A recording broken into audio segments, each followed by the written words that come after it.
Hello বন্ধুরা, তো আজকেও চলে আসলাম একটি নতুন ভিডিও নিয়ে তোমাদের সামনে। তো আজকের ভিডিওটি ছিল রান্নার রেসিপি। তো তোমরা আমার ভিডিওটি দেখতে থাকো। আর আজকে রান্না করছিলাম স্পেশাল রান্না।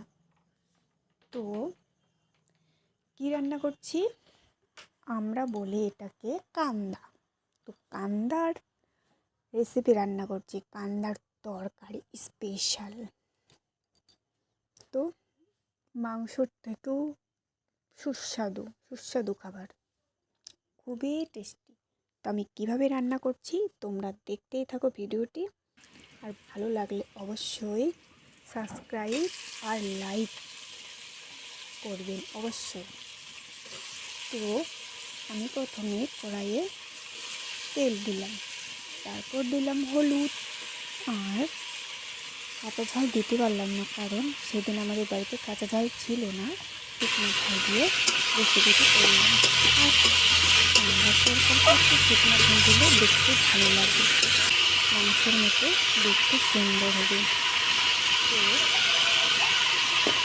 যাই হোক, আমি প্রথমে পেঁয়াজ দিলাম, পেঁয়াজ দিয়ে একটু ভেজে নিলাম। তারপর ভালো করে দিলে আমার ছেলে যে কান্দা আগে থেকে একটু সেদ্ধ করে রাখছিলাম। তো সেদ্ধ করে রাখছিলাম, তাহলে কি আরও টেস্টি লাগে খেতে। এখন কান্দাটা ছোট আছে, তো একটু সেদ্ধ করে নিলে ভালো লাগে, আঠা আঠা জিনিস। তো যাই হোক, আমি সেদ্ধ করে নিয়েছিলাম। তো ওটা তারপর আমি দিয়ে দিলাম, পেঁয়াজটা ভেজে নিয়ে তারপর দিয়ে দিলাম কান্দা আর আলু।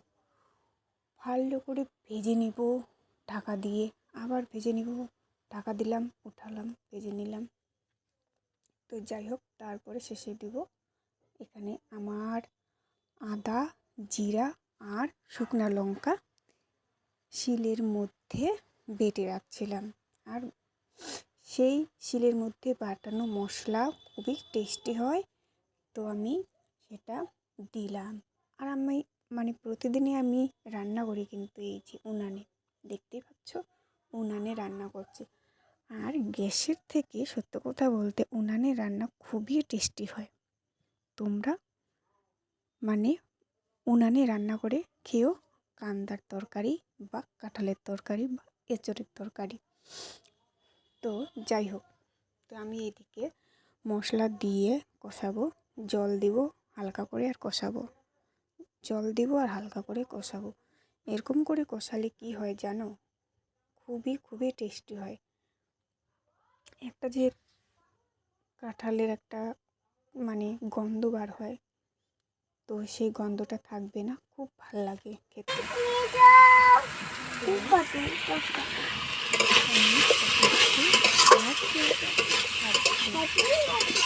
জল দিব আর হালকা করে নেড়ে যাব, জল দেব আর নেড়ে যাব। তো এই যে জল দিলাম, আবার কষাবো। অনেকক্ষণ ধরে কষিয়ে আমি এই কান্দার তরকারিটা রান্না করলাম, রান্না করছি। তো তোমরা কে কেমন রান্না করো জানি না, কিন্তু আমি এরকম করে রান্না করি। তো এরকম করেই তোমাদের দেখাচ্ছি।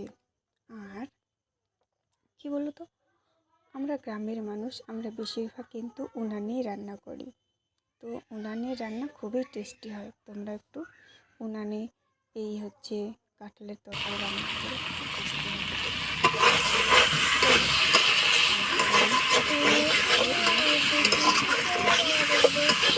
আমি দেখতে পাচ্ছ আমার কষিয়ে কাঁঠালের তরকারিটার কি অবস্থা দেখছো? কি সুন্দর দেখা যাচ্ছে, সেই একবারে সেদ্ধ হয়েছে ঠুসঠুসে করে। আর কষানো হয়ে গেছে আমার। তারপর আমি আবার জল দিলাম কষানো।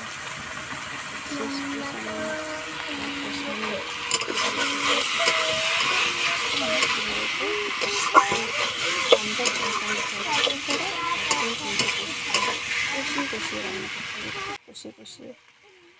তোমাদের দেখাচ্ছি, দেখছো কি সুন্দর সেদ্ধ হয়েছে, খুব সুন্দর। আর খেতেও কিন্তু খুব টেস্টি হয়েছিল এই রান্নাটা। তো তারপর দিব আমি ঝোলের জল, যে যেরকম ঝোল খাবে। ও আর ভালো কথা, আমি লবণ হলুদের কথা বললামই না। যাই হোক, এটা তো সবাই দেয় স্বাভাবিক, তো আমি ভুলে গেছিলাম।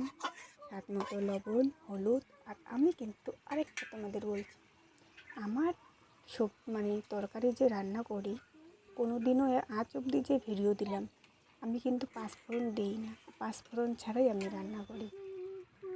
তো যাই হোক, পাঁচফোড়ন আমি বেশিরভাগ তরকারিতে দিই না।